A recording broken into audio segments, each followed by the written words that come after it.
Hello sir. இன்னைக்கு என்ன doubt?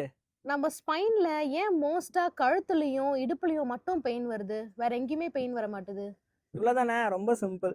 நம்மளுடைய தொராசிக் ரீஜன் ஆகட்டும், நம்மளுடைய பெல்விக் ரீஜன் ஆகட்டும், ஸோ இந்த ரீஜனில் பார்த்தீங்கன்னா மோஸ்ட்லி வந்து ஸ்டெபிலிட்டி வந்து ரொம்பவே நல்லா இருக்கும். அதாவது இப்போ நம்மளுடைய விலா எலும்பு பார்த்தீங்கன்னா போயிட்டு டேரெக்டாக நம்மளுடைய அப்பர் ஸ்பைனில் போயிட்டு கனெக்ட் ஆகுது. ஸோ அதனால நல்லா வந்து ஸ்டேபிளாக இருக்கும். நம்மளுடைய லோவர் ஸ்பைன் பார்த்தீங்கன்னா உங்களுக்கு நம்மளுடைய மசில்ஸ், கோர் மசில்ஸ் தான் கவரேஜ். ஸோ அதை விட்டால் வேறு எதுவுமே நம்மளுக்கு ப்ரொடெக்ஷன் கிடையாது. அதே மாதிரி நெக்லையும் பார்த்தீங்கன்னா நம்மளுடைய நெக் மசில்ஸ் தான் வந்து நம்மளுடைய ஸ்பைனை வந்து பிடிச்சிட்டு இருக்கு.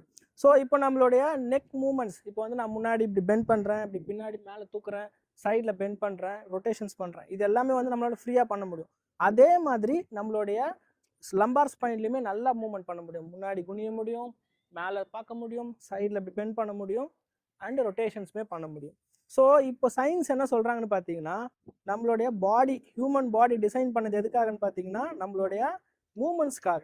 ஸோ நம்ம எப்போ நம்ம மூமெண்ட்டை ரெஸ்ட்ரிக்ட் பண்ணுறோமோ அப்போவே அங்கே இருக்கக்கூடிய ஜாயின்ஸ்லாம் வந்து கொஞ்சம் கொஞ்சமாக அது தேய்மானமாக ஆரம்பிச்சிடும், இன்ஃப்ளமேஷன் கிரியேட் ஆகிடும்.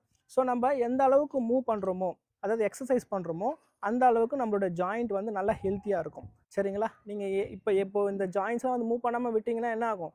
எக்ஸாம்பிளுக்கு இப்போ ஐடி பீப்புள்ஸ்லாம் இருக்காங்க. ஸோ அவங்களுக்கு தான் ரொம்ப காமனாக இருக்குது. கம்பேரிட்டிவ்லி நல்லா ஒர்க் பண்ணுறவங்க, எக்ஸசைஸ் பண்ணுறவங்களுக்கு. ஸோ அப்போ இதுலேருந்தே உங்களுக்கு நல்லா புரிஞ்சிருக்கும், நல்லா நம்ம மூவ் பண்ணணும் அப்படின்றது. ஸோ அதனால் தினந்தோறும் 1 மணி நேரம் நீங்கள் நல்லா எக்ஸசைஸ் பண்ணுங்கள். இப்போ கிளியர் ஆயிடுச்சா?